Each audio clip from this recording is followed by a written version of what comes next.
Boa noite, gente. Bom domingo a todas, todos e todes. A gente inicia agora a nossa transmissão do Literatura na Quarentena, capítulo 10, 10º capítulo. E para isso, para essa ocasião especial, eu escolhi um texto que é simplesmente o texto da minha vida, tá? Então, acho que algumas pessoas aí já têm mais ou menos a noção de que texto é esse. E eu dedico a família dos Dom Maris, ou seja, Camila Maris, Leonardo Maris, que fazem parte dessa história, que eu vou contar se tiver um tempinho no final. E o texto, então, escolhido é Dom Casmurro, o capítulo 33, O Penteado. Então, vamos lá. Capitu deu-me as costas, voltando-se para o espelhinho. Peguei-lhe dos cabelos, colhi-os todos e entrei a alisá-los com o pente, desde a testa até as últimas pontas, que lhes desciam a cintura. Em pé não dava jeito. Não esquecestes que ela era um nadinha mais alta que eu, mas ainda que fosse da mesma altura, pedi-lhe que sentasse. Sente-se aqui, é melhor. Sentou-se. Vamos ver o grande cabeleireiro, disse-me rindo. Continuei a alisar os cabelos, com muito cuidado, e dividi-os em 2 porções iguais, para compor as 2 tranças. Não as fiz logo, nem assim depressa, como podem supor os cabeleireiros de ofício, mas devagar, devagarinho, saboreando pelo tacto aqueles fios grossos, que eram parte dela.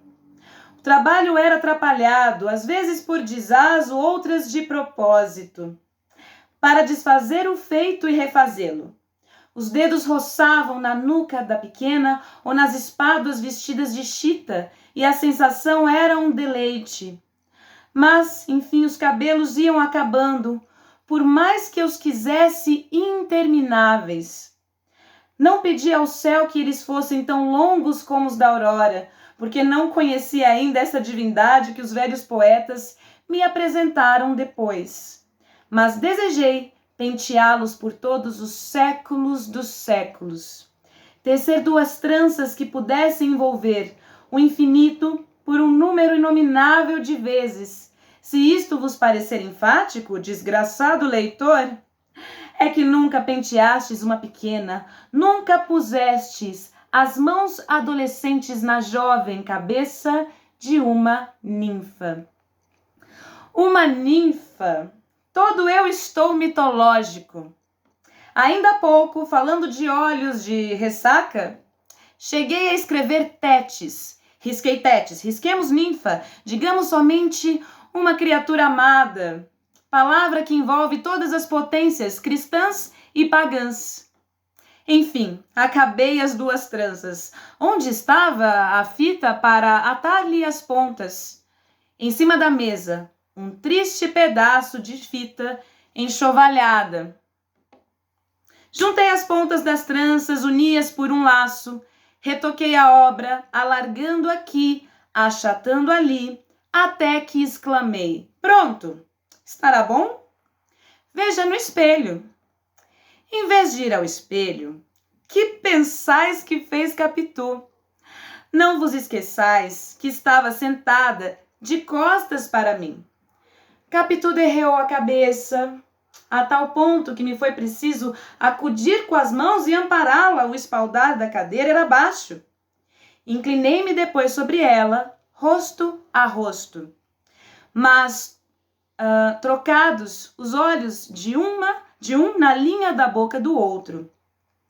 Pedi-lhe que levantasse a cabeça. Podia ficar tonta, machucar o pescoço. Cheguei a dizer-lhe que estava feia, mas nem essa razão a moveu. Levanta, Capitu. Não quis, não levantou a cabeça. E ficamos assim a olhar um para o outro até que ela abrochou os lábios, eu desci os meus e grande foi a sensação do beijo. Capitu ergueu-se rápida, eu recuei até a parede como uma espécie de vertigem, sem fala, os olhos escuros. Quando eles me clarearam, vi que Capitu tinha os seus no chão. Não me atrevi a dizer nada, ainda que quisesse, faltava-me língua. Preso, atordoado, não achava gesto nem ímpeto que me descolasse da parede e me atirasse a ela com 1000 palavras cálidas e mimosas. Não mofes dos meus 15 anos, leitor precoce. Com 16, Des Grieux, e mais era Des Grieux, desculpe a pronúncia, não pensava ainda na diferença dos sexos. Dom Casmurro, Machado de Assis, publicado em 1889, se não me engano. Vamos ver quanto tempo eu tenho. Gente, tá muito quente aqui, pelo amor de Deus. Bom, esse livro, essa edição aqui, é a primeira edição, inclusive, que eu comprei. E como que foi essa história, né? Por que eu dedico ao Leonardo e a Camila? Eu dedico sobretudo ao Leonardo. O Leonardo é irmão da Camila. A Camila estudava comigo. Nós estudávamos no Colégio União Brasileira, em São Paulo. E numa aula de língua portuguesa havia esse fragmento do Dom Casmurro, do romance, no nosso livro didático. E aí, por essa razão, alguém, talvez até eu, não sei, não me lembro, fizemos juntos a leitura desse fragmento. E eu simplesmente me encantei com esse texto. Foi, assim, um momento bastante epifânico, bastante extraordinário. Eu li aquilo e pensei, quem é Capitu? Quem é Bentinho? Quem são essas pessoas? O que é isso? E aí eu pensei, bom, eu vou perguntar para o Leonardo, porque o Leonardo é o menino mais inteligente que eu conheço. Leonardo, irmão da Camila, que é mais velho que a gente, 1 ano, que a Camila 2 anos, eu acredito, eu espero. E aí, no horário do intervalo, eu fui até ele e perguntei, você já ouviu falar em Dom Casmurro? Vocês já leram? Porque ele estava no 2º ano do colegial e nós no 1º. E aí ele me contou, sim, é um livro de Machado de Assis. A propósito, quem é Machado de Assis? Segundo Harold Bloom, que é um desses caras aí super importantes na teoria literária, Machado de Assis é o escritor negro mais importante do mundo. Exatamente, um escritor negro. Por mais que tentem embranquecê-lo ao longo dos anos, né, por toda uma questão circunstancial aí, racial, ele é um escritor negro. A sua mãe era branca, seu pai negro. E Machado de Assis, então, foi poeta, romancista, contista, jornalista, folhetinista, um dos fundadores da Academia Brasileira de Letras, enfim, muitas coisas ao mesmo tempo, né? Conhecido também como Bruxo do Cosme Velho, porque havia uma lenda de que um dia, nesse endereço, Cosme Velho, ele queimou uma série de cartas, ele fez uma espécie de ritual, que não é verdade, não sei, e ele ficou conhecido com esse apelido, né? Então o Leonardo me explicou, olha, esse é o Dom Casmurro, vocês vão estudar o Dom Casmurro no 2º ano, eu não tive paciência para esperar e comprei esse livro aqui, exatamente, tem até a data aqui da primeira vez que eu li, que foi no dia 9 de setembro de 2000. E a partir da leitura dessa obra, eu pensei, bom, é exatamente isso que...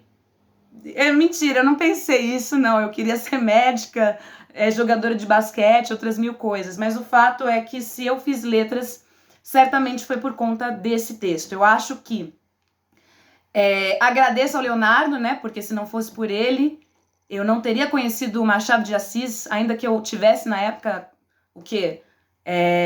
15 anos, talvez, 14 anos, inclusive, setembro, né? 14 anos. Agradeço a Camila, que é a irmã do Leonardo, que me apresentou o Leonardo. E é um dos textos mais importantes da minha vida, porque o Machado é um dos escritores mais importantes, o mais importante, na minha humilde opinião, eu não sou ninguém, da literatura brasileira. Ele é o nosso Cervantes, ele é o nosso Shakespeare.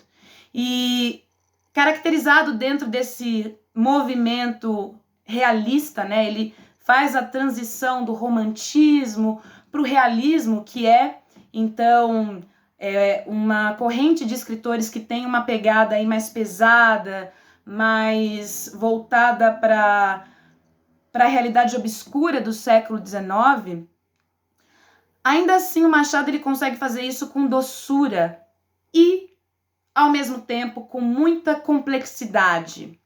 Rompendo com outros escritores da época, ele dá conta de criar personagens muito complexos, muito complexas, como é o caso de Bentinho e Capitu. Vocês devem saber mais ou menos o enredo, que eu não vou contar, não vou dar nenhuma sinopse, mas se trata, basicamente, de uma história de amor e ódio, uma espécie de Otelo brasileiro. E o que acontece é que fica aí a dúvida, eu vou dar o spoiler, não adianta.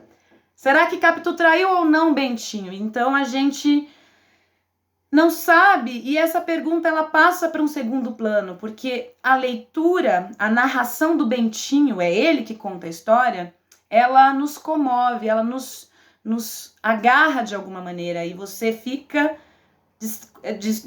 ao mesmo tempo que você fica a favor da Capitu por ser mulher, você se comove com as debilidades do Bentinho. Ao passo que Capitu já era um mulherão da P. Essa ambiguidade, essa complexidade, na minha opinião, ela é, se não inaugurada, ela é reforçada no Machado de Assis. Então esse foi o livro mais relido na minha vida, por mais que eu tente ir para outros textos do próprio Machado, né? A gente conhece a trilogia Memórias Póstumas de Brás Cubas, Quincas Borbas. O primeiro foi publicado em 1881 e o último em 1891. Ele tem 10 romances e mais de 200 contos, mas eu sempre volto para o Dom Casmurro, que é maravilhoso. Aproveito para recomendar a vocês a série Dom Casmurro, que foi realizada pela Globo, mas é uma obra de arte, é maravilhosa. E também aqueles que tiverem preguiça de ler já de cara o romance, tem uma série de adaptações em quadrinhos. Então eu acho que vale a pena conhecer o Machado de Assis, tá? Eu acho que já deu 12 minutos, eu queria contar uma série de coisas, eu poderia ficar horas falando desse livro, contar, por exemplo, que todos os meus ex-namorados tiveram um livro desse, porque eu acabava de conhecer a pessoa, não sabia muito bem o que dar de presente, então tome um Dom Casmurro pra você. Se você foi meu namorado, se você foi meu crush, se você conhece algum ex meu, etc., você pode ter certeza que ele tem um Dom Casmurro em casa. Uma edição um pouco melhor, a depender do nível de sentimento envolvido e de história aí construída, tá? E, enfim, é isso. Bom domingo para vocês e até mais. Esqueci alguma coisa? Provavelmente, mas eu acho que já demos aí 3 minutos. Vamos ver se eu consigo publicar essa versão. Um abraço, então, Dom Leonardo Maris e Camila Maris. Um abraço a todos, todas e todos. Até mais.